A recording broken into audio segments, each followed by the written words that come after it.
ça va? Comment ça va? Aujourd'hui, je te retrouve pour une lecture chuchotée dans le spot lecture de départ, on va dire, que j'ai bon, un peu plus aménagé. Et j'ai apporté un peu plus de lumière ici, on va voir. Après, le traitement sera différent parce que le traitement que j'ai appliqué à ma vidéo précédente où il y a tous les spots, où j'ai présenté tous les spots, j'avais fait exactement le même réglage pour bien voir la différence déjà au niveau de la lumière et tout ça. Mais on va dire les petites faiblesses de luminosité, je vais essayer de, au niveau du réglage, essayer d'apporter un petit plus quand même à certains spots comme celui-ci où je n'ai pas la lumière de la softbox. J'ai la lumière naturelle qui vient de la cuisine et j'ai la lumière qui vient de ma grande baie vitrée ici. Bon, je l'ai caché avec le rideau pour pas que ça vous éblouisse. Au moins cette partie-là. Et voilà. Ça me paraît pas mal. Voilà. J'ai ma chemise qui arrêterait sur lavage. Non, en fait, l'histoire de cette chemise, c'est que je l'avais achetée. Je la voulais absolument. Elle était en solde et tout ça, et c'était en train de liquider les. Et en fait, il restait plus qu'une taille S. Mais des fois, il y avait des retours, donc j'attendais un peu. Des fois, j'attends jusqu'à la dernière minute. Et plus j'ai attendu, plus je me suis retrouvé à être obligé d'acheter qu'une taille S. Et je l'ai acheté, je la trouvais tellement jolie. Mais elle était beaucoup trop cintrée, quoi. Voilà. Et à l'époque où je l'avais acheté, j'étais un peu plus mince qu'aujourd'hui.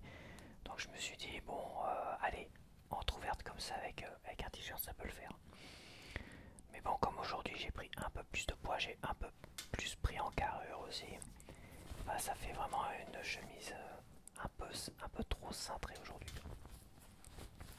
Voilà, mais bon, c'est pas grave.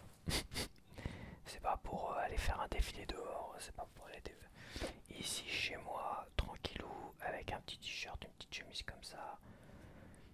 Bah on est bien quoi, c'est à la fois on est plus ou moins bien habillé et plus ou moins en mode détente chez soi. Donc ça le fait, j'aime bien apporter des chemises en mode détente chez moi aussi. J'en ai des beaucoup plus larges et beaucoup plus agréables en mode détente, mais celle-là avec un t-shirt j'aime bien. J'aime bien, mais bon. Comme j'ai dit, je l'aimais tellement que je dis allez j'achète en taille S et puis tant pis. Et j'ai dû la porter qu'une fois à l'extérieur avec un t-shirt. Entrouverte, totalement entrouverte comme ça. Regarde, c'est triste. De l'argent dépensé comme ça. C'est triste. Bon allez, alors t'es bien ici hein, que je te repère. Donc alors le micro, il enregistre, c'est bon. C'est parti. Alors je vais te lire, attends je te présente quand même. Je vais te lire La balade de l'impossible de Haruki Murakami. Donc c'est le plus gros succès de Murakami au niveau des ventes, surtout au Japon. Au Japon il en a vendu des millions d'exemplaires, c'est un truc énorme, énormissime. Et je l'ai lu il y a longtemps et je me rappelle vaguement l'histoire, de quoi ça parle. Et je peux pas dire que c'est mon préféré parce que comme je me rappelle pas vraiment avoir pris soit du plaisir, soit... Moi je me rappelle évidemment que je l'ai lu, bon il est en plus assez vieux, mais c'est vrai que les pages jaunies, hein, on se rend compte que ça fait un moment que je l'ai, que je l'ai acheté. Là, on voit le blanc et le contour des pages qui jaunit quoi. Et comment dire, enfin bref, je m'en rappelle plus. Voilà. Je me rappelle plus du déroulé de l'histoire. J'ai de vagues souvenirs de scènes mais je me rappelle plus vraiment du déroulé de l'histoire. Je me rappelle aussi vraiment du contexte, de quoi ça parle exactement. Et mais ça va me revenir. Voilà, je vais prendre du départ et je sais pas combien de temps je vais lire. Voilà, je vais lire, on va dire une demi-heure à partir de maintenant. Voilà, je vais éviter les vidéos trop longues. Je pense pas que je vais éviter. Je vais voir. Ça va dépendre de beaucoup de choses. Ok, c'est parti. J'avais 37 ans et je me trouvais à bord d'un Boeing 747. L'énorme appareil descendait à travers de gros nuages chargés de pluie et s'apprêtait à atterrir à l'aéroport de Hambourg. La pluie froide de novembre obscurcissait la terre et tout, absolument tout, du personnel technique revêtu de cirés au drapeau qui flottait mollement sur le bâtiment de l'aéroport, en passant par les panneaux publicitaires pour BMW, baigné dans la mélancolie caractéristique des peintures flamandes. Une fois encore, j'étais de retour en Allemagne. L'avion s'immobilisa sur la piste, les voyants lumineux d'interdiction de fumer s'éteignirent, et la douce musique d'ambiance s'écoula des haut-parleurs fixés au plafond. C'était la mélodie de Norwegian Wood des Beatles, interprétée de manière sirupeuse par un orchestre quelconque. Comme toujours, cette chanson me troubla, et je dois dire que, cette fois-ci, elle me remua encore plus profondément que d'habitude. Je me penchai en avant, tenant mon visage à deux mains pour empêcher ma tête d'éclater, et ne bougeait plus. Une hôtesse de l'air allemande ne tarda pas à s'approcher de moi pour me demander en anglais si j'étais victime d'un malaise. Je lui répondis que tout allait bien et que je venais seulement d'avoir un léger vertige. J'ai l'impression que ma caméra bouge. Elle a baissé.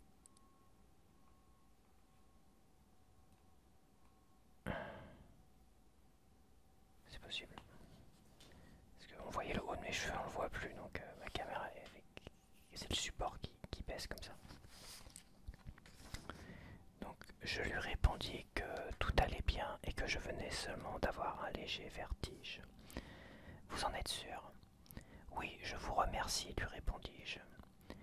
La jeune femme m'adressa un franc sourire avant de disparaître, et la musique fut remplacée par un air de Billy Joel. Je relevai la tête, observai les nuages sombres qui flottaient dans le ciel au-dessus de la mer du Nord, et songeai à toutes ces choses que j'avais perdues jusqu'alors au cours de ma vie. Les heures envolées, les personnes mortes ou disparues, les pensées qui ne reviendraient plus. J'errai à travers la prairie jusqu'à ce que l'avion s'arrête complètement et que les passagers, après avoir détaché leur ceinture, commencent à prendre leur pardessus ou leur sac dans les casiers. Je sentais l'odeur de l'herbe, la caresse du vent sur ma peau, et j'entendais le chant des oiseaux. C'était l'automne de l'année 1969, et j'allais avoir 20 ans. L'hôtesse revint près de moi pour me demander si j'allais mieux. It's all right now. Thank you. I only felt lonely, you know. Ça va maintenant, merci. J'étais seulement un peu triste, lui dis-je en souriant. Well, I feel same way, same thing, once in a while. I know what you mean. Cela m'arrive de temps en temps à moi aussi. Je vois ce que vous voulez dire, me répondit-elle alors en secouant la tête, avant de se lever en m'adressant un charmant sourire. I hope you have a nice trip. Auf Wiedersehen. Bon voyage, au revoir. Auf Wiedersehen. Malgré les 18 années qui s'étaient écoulées, je me souvenais encore nettement de ce voyage de prairie. La montagne dénudée, lavée de la poussière de l'été par la pluie fine qui était tombée plusieurs jours de suite, était d'un vert vif et profond. Le vent de novembre faisait onduler çà et là les épis des Suzuki, tandis que des nuages s'effilochaient très haut dans le ciel d'un bleu glacé. La voûte céleste qui s'étendait à l'infini était éblouissante. Le vent traversait la prairie et s'enfonçait dans les bois après avoir fait bouger légèrement ses cheveux. Le feuillage en haut des arbres bruissait, et j'écoutais un chien aboyer dans le lointain.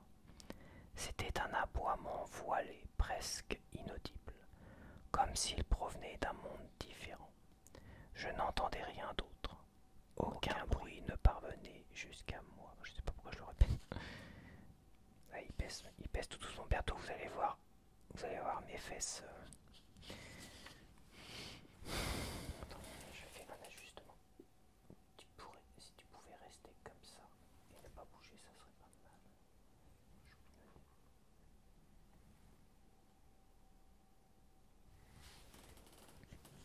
Voilà. Aïe. Je m'arrache l'oreille. C'est dur. Ok, alors j'en suis où? Je sais plus où j'en suis. J'étais par là.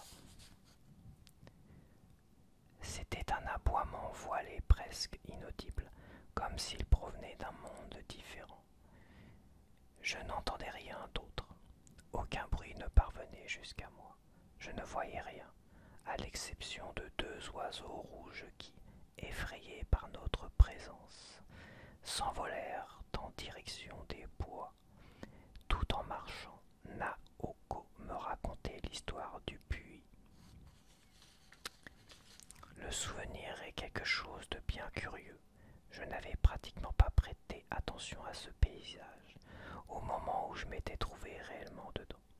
Il ne m'avait pas particulièrement impressionné. Aussi étais-je loin d'imaginer que, 18 ans plus tard, je m'en souviendrais jusque dans ses moindres détails. À dire vrai, j'étais peu préoccupé des paysages à cette époque-là. Je ne pensais qu'à moi et à la jeune fille séduisante qui marchait alors à mes côtés. Je pensais à nous et je réfléchissais aussi à mon avenir. J'étais à l'âge où tout ce que je pouvais voir, ressentir ou penser finissait par revenir jusqu'à moi, dans un mouvement de boomerang. De plus, j'étais amoureux, et cet amour était en train de m'entraîner vers des contrées extrêmement dangereuses. Je n'avais donc pas le temps de m'intéresser au paysage. Mais maintenant, c'était la prairie qui me revenait d'abord à l'esprit. C'était l'odeur de l'herbe, le vent frais, la crête des montagnes, les aboiements du chien.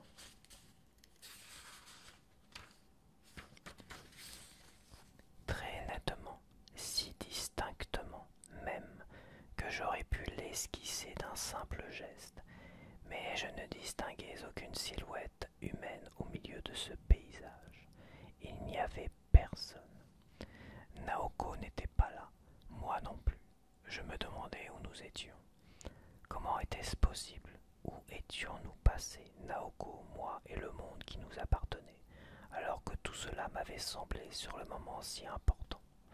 Je n'arrivais même plus à me souvenir de son visage. Je ne disposais que d'un paysage vide de toute présence humaine. Bien sûr, en y mettant le temps, j'arrivais à retrouver ses traits, en superposant les images successives de ses mains petites et fraîches, de ses jolis cheveux raides, si lisses au toucher, des lobes ronds et souples de ses oreilles et du petit grain de beauté qui se trouvait au-dessous, de l'élégant manteau en poil de chameau qu'elle portait souvent l'hiver, ou encore de son habitude de fixer les yeux de son interlocuteur quand elle posait une question, ou, de temps en temps, de sa voix qui se mettait à trembler pour je ne sais quelle raison. On aurait cru qu'elle parlait comme le vent qui souffle au sommet des collines. Soudain, son visage se présentait alors tout naturellement devant mes yeux. C'était d'abord son profil qui m'apparaissait. Sans doute était-ce parce que Naoko et moi avions l'habitude de marcher côte à côte. C'est pour cela que c'était toujours de son profil que je me souvenais en premier. Ensuite, elle se tournait vers moi, me souriait, penchait légèrement la tête, me parlait et me regardait droit dans les yeux, exactement comme si elle avait cherché à surprendre l'éclat furtif d'un petit poisson filant au fond d'une source transparente. Mais il fallait du temps pour que le visage de Naoko apparaisse ainsi dans ma tête, et, au fur et à mesure que les mois et les années passaient, Cela en nécessitait de plus en plus. C'est triste, mais c'était la vérité. Au début, il me fallait 5 secondes, puis 10, puis 30, et enfin une minute. Cela s'allongeait à toute vitesse, comme une ombre au soleil couchant. Je n'allais sans doute pas tarder à me retrouver dans le noir. Oui, mes souvenirs étaient en train de... Oui, mes souvenirs étaient en train de s'éloigner infailliblement de l'endroit où se tenait Naoko. Exactement de la même manière que j'étais en train de m'éloigner infailliblement de l'endroit où moi-même je me tenais autrefois. Et seul ce paysage de prairie d'octobre, défilait inlassablement devant mes yeux, comme la scène particulièrement symbolique d'un film. Et ce paysage ne cessait de cogner dans un coin de ma tête. Allez, réveille-toi, me serinait-il. Je suis toujours là. Tu sais, réveille-toi et essaie de comprendre la raison pour laquelle je suis toujours là. Ce n'était pas douloureux, pas du tout. Seul un son creux à chaque coup. Ce bruit finirait bien, sans doute, par disparaître. Comme tout, finalement, t'avait disparu. Mais dans cet avion de la Lufthansa à l'aéroport de Hambourg, il ne cessa de cogner dans ma tête, plus fort et plus longtemps que d'habitude. Réveille-toi, essaie de comprendre. C'est pour cela que j'écris ces lignes. Car je suis le type même de l'homme incapable de comprendre les choses tant qu'il n'a pas essayé de les mettre en mots. De quoi me parlait-elle au juste à ce moment-là? Oh, ah oui, elle me racontait l'histoire de ce puits en pleine campagne. Je ne sais pas s'il a vraiment existé ou non. Ce n'était peut-être qu'un signe ou une image qui ne se trouvait là que pour elle. De la même façon que, pendant ces jours sombres, elle avait tissé de nombreuses autres choses dans sa tête. Mais, après que Naoko m'eut parlé de ce puits, je fus incapable de me rappeler la prairie sans lui. Ce puits qu'en réalité je n'avais jamais vu, s'était fixé dans ma mémoire comme une partie indissociable de ce paysage. J'aurais même pu en faire une description détaillée. Il se trouvait au bout de la prairie, à la lisière du bois. Il s'ouvrait à même le sol, formant un trou sombre d'1 mètre de diamètre, habilement dissimulé sous les herbes. Il n'y avait autour ni clôture ni margelle surélevée. C'était seulement un trou béant.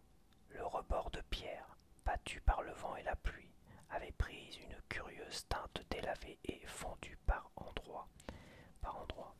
Margelle, alors je sais pas si on dit margelle ou margelle. Je pense que margelle c'est le petit muret.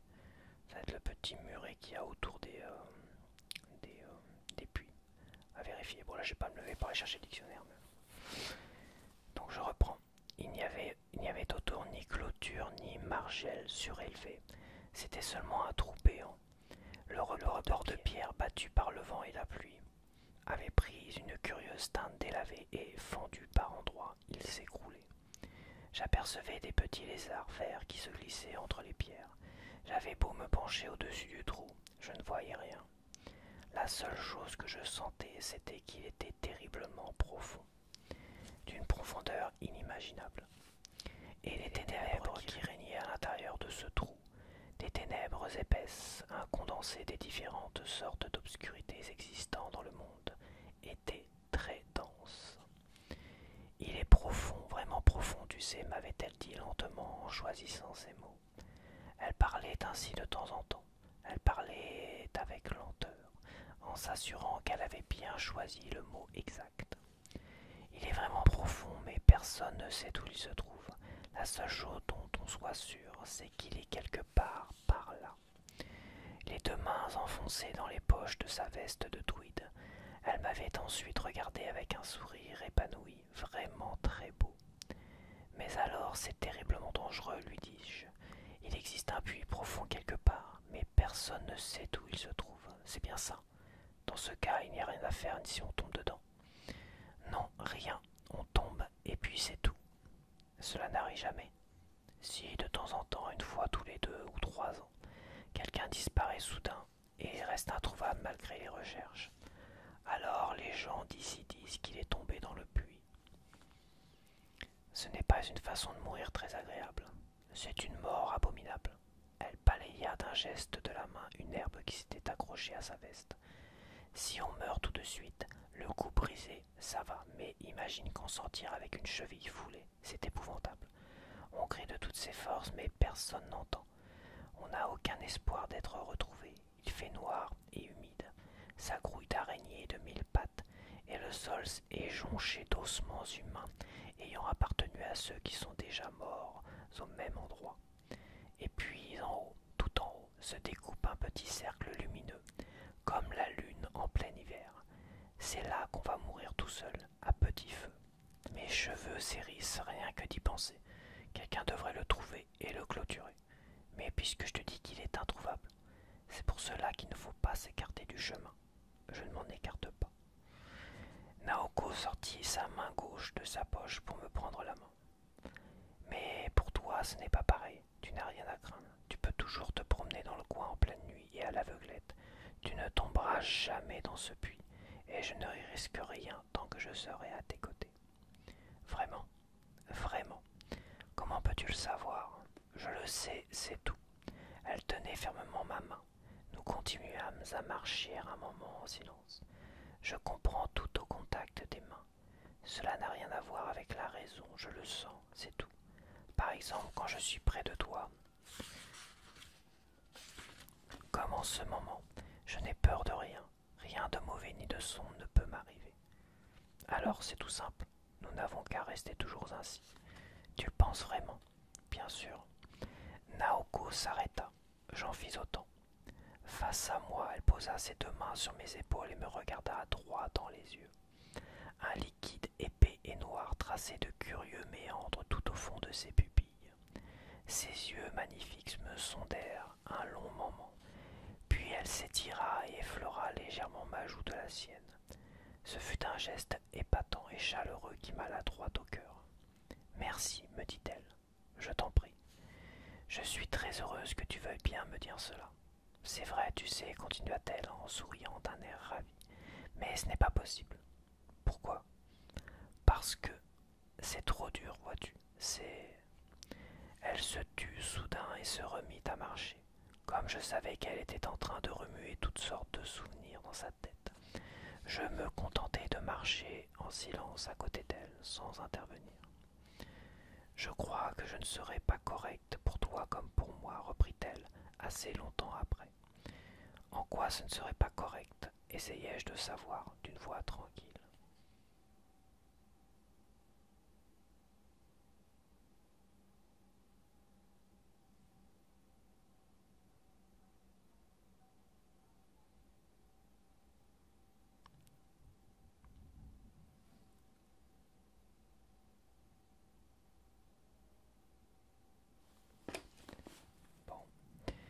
Bon, je pense que je vais arrêter parce que je sais pas quelle heure il est, mais là j'ai le voisin qui a allumé sa télé qui doit être proche du radiateur. Bon voilà, je vais arrêter là parce que là on entend la télé du voisin à travers le radiateur, parce que là j'ai le radiateur juste à côté. Et j'entends la télé, le blabla dans l'oreille. Je sais pas si ça s'entend, donc je vais pas prendre le risque de lire encore 10, 20, 30 minutes comme ça. Donc je vais m'arrêter là. J'espère que vous avez apprécié ce début de... Je sais pas où il est là. Début de la balade de l'impossible. Ça fait une petite lecture. Allez, on va dire une petite vidéo de 25-30 minutes. Histoire de s'endormir tranquillement. Tranquillement.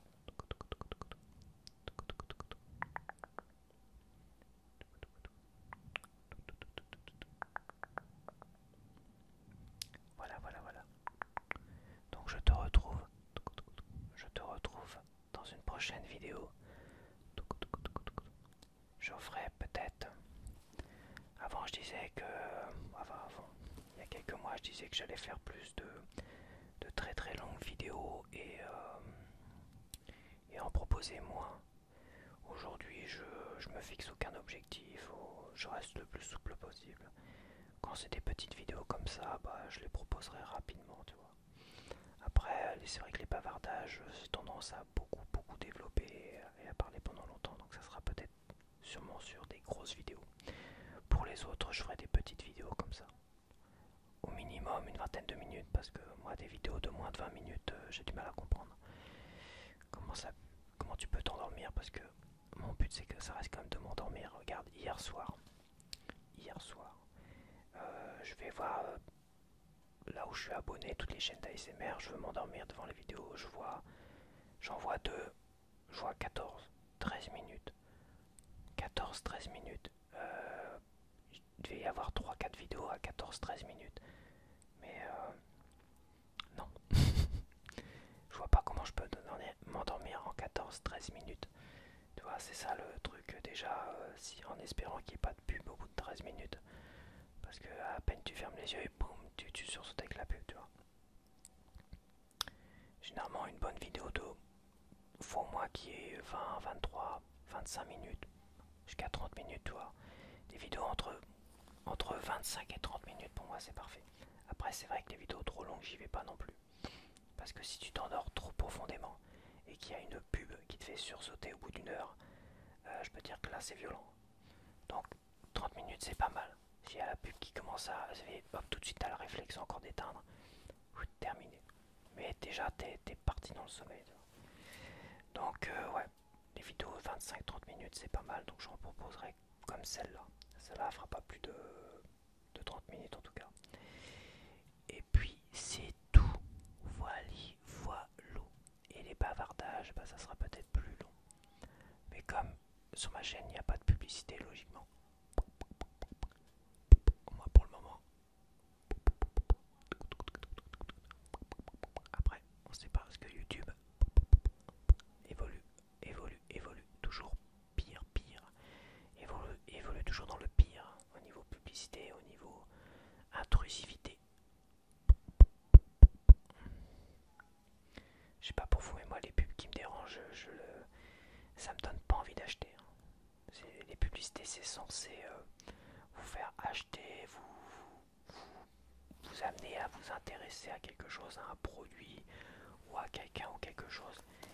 Mais quand ça vient m'agacer, et même quand je regarde la télé le soir, parce que je baisse le son, quand tu as le malheur de regarder un film relativement calme le soir et que les pubs arrivent et là te hurlent dans les oreilles, parce que ça hurle, ils font des pubs qui hurlent, et bah je peux t'assurer une chose, ça me donne pas envie d'acheter.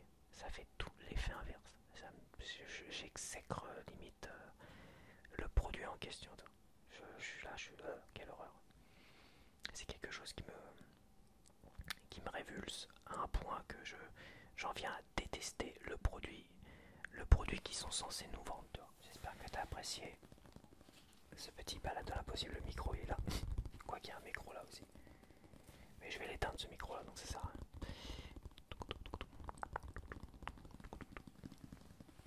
Je garde juste pour synchroniser et après hop. Donc et voilà la papa la de l'impossible. Moi je peux te lire comme le Simnosos. Au cours d'un voyage en avion, le narrateur entend une chanson des Beatles, Norwegian Wood. Instantanément, il replonge dans le souvenir d'un amour vieux de 18 ans. Quand il était lycéen, son meilleur ami, Kizuki, s'est suicidé. Kizuki avait une amie, Naoko. Ils étaient amoureux. Un an après ce suicide, le narrateur retrouve Naoko. Elle est incertaine et angoissée, il l'aime ainsi. Une nuit, elle lui livre son secret, puis disparaît. Hommage aux amours enfuis, la ballade de l'impossible est un magnifique roman aux résonances autobiographiques, d'une tendresse et d'une intensité érotique saisissante. Je suis à l'affût du moindre bim boum bam boum qui vient du radiateur. C'est pénible. Je recommence. Hommage aux amours enfuis. La ballade de l'impossible est un magnifique roman aux résonances. J'ajoute plein de liaisons. Ça me rappelle le sketch des inconnus là. Ouais, c'était les inconnus, c'est les liaisons dangereuses. Je sais pas s'il y a moyen de revoir le sketch. Essayez de revoir le sketch, c'était très très drôle. Les liaisons, là ils font des liaisons, ils font toutes les liaisons. C'est un truc, c'est insupportable. Les liaisons dangereuses. Hommage aux amours enfuis. La balade de l'impossible est un magnifique roman aux résonances autobiographiques, d'une tendresse et d'une intensité érotique saisissante. Je, je- je vais le relire, mais c'est vrai que là j'ai Saules aveugles à lire avant. Mais celui-là j'ai envie de le relire. Parce que là j'ai lu Profession romancier de Haruki Murakami, puis il y a quelques détails. Et c'est vrai que c'est son roman qui a eu le plus de succès. Et j'aimerais bien le lire. Par contre, j'aimerais bien récupérer Écoute le chant du vent, son tout premier texte. Juste pour l'étudier. Parce qu'il a écrit d'une manière qui était très intéressante, je trouve. Au départ, il a écrit ultra détaillé et tout ça. Après, il a traduit son roman, c'est un petit roman de 200 pages, il a traduit en anglais. Et après, donc comme il n'était pas super doux en anglais, il l'a simplifié énormément. C'est son écrit, tu vois. Et après, de l'anglais, il l'a retraduit en japonais. Et il s'est rendu compte que ça a tellement bien simplifié son roman qu'il était beaucoup plus, comment dire, beaucoup plus lisible. Et il était mieux, quoi, en fait. Ça lui a permis de simplifier son roman parce que c'est vrai que des fois on a tendance à charger énormément et que des fois tu te perds là-dedans. Moi c'est pareil, hein, c'est ultra chargé tout ça et ça lui a permis de simplifier finalement ce court roman de 200 pages là. Il l'a proposé comme ça à un concours de... Et il a eu le premier prix, tout ça, et c'est suite à cela qu'il a réussi, qu'il s'est fait connaître et tout ça. Mais cette façon quand même de faire, je la trouve assez fascinante, quoi. Voilà. C'est pour ça que c'est vrai que Haruki Murakami, alors c'est pas une écriture à la Victor Hugo, tout ça, des trucs, parfois c'est dur. Mais Haruki Murakami a, on va dire dans les critiques en général, c'est une écriture qui est assez fluide, c'est une belle écriture, mais fluide, qui est agréable à lire et c'est lisible, quoi. Je veux dire, voilà, c'est pas trop chargé, c'est pas tout ça. Et le fait d'avoir lu son essai profession romancier, ça permet de voir comment il en est arrivé à cela, à avoir cette écriture-là. Voilà. Après, il n'a pas fait ça à chaque fois, à chaque roman, mais il l'a fait pour le premier, ce qui lui a permis finalement de voir, de simplifier son roman et de voir que comment finalement par la suite écrire en fait. C'est-à-dire d'ajuster, on va dire, son écriture par rapport à cela. Alors est-ce que c'est une bonne technique ou pas sans appliquer la technique, déjà tu peux te remettre énormément en question sur le fait qu'il faut écrire beaucoup plus simple, que ce soit beaucoup plus fluide, éviter de trop charger la bourrique.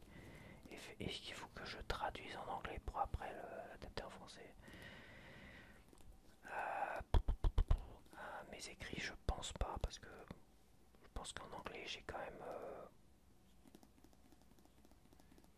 j'ai déjà fait des traductions de mini-comics et des trucs comme ça, moi, donc même traduction de dessins animés.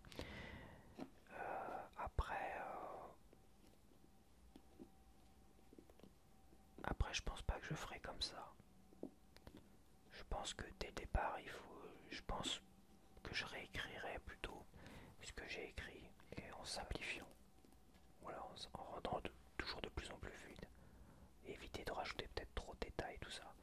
Mais je vais voir, de toute façon, je suis encore dans l'apprentissage, moi, de toute façon. Donc, c'est intéressant. Ça, franchement, son premier roman,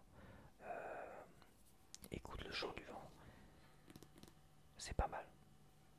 Ah, c'est vrai que en ouvrant la porte de la cuisine pour avoir de la lumière, et ben, j'ai le frigo juste à côté.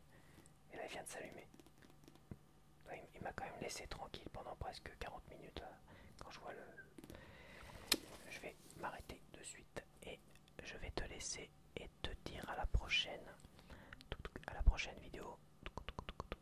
Et la prochaine lecture chuchotée pour ce spot en particulier. J'espère que tu as apprécié quand même ce petit de lecture chuchotée.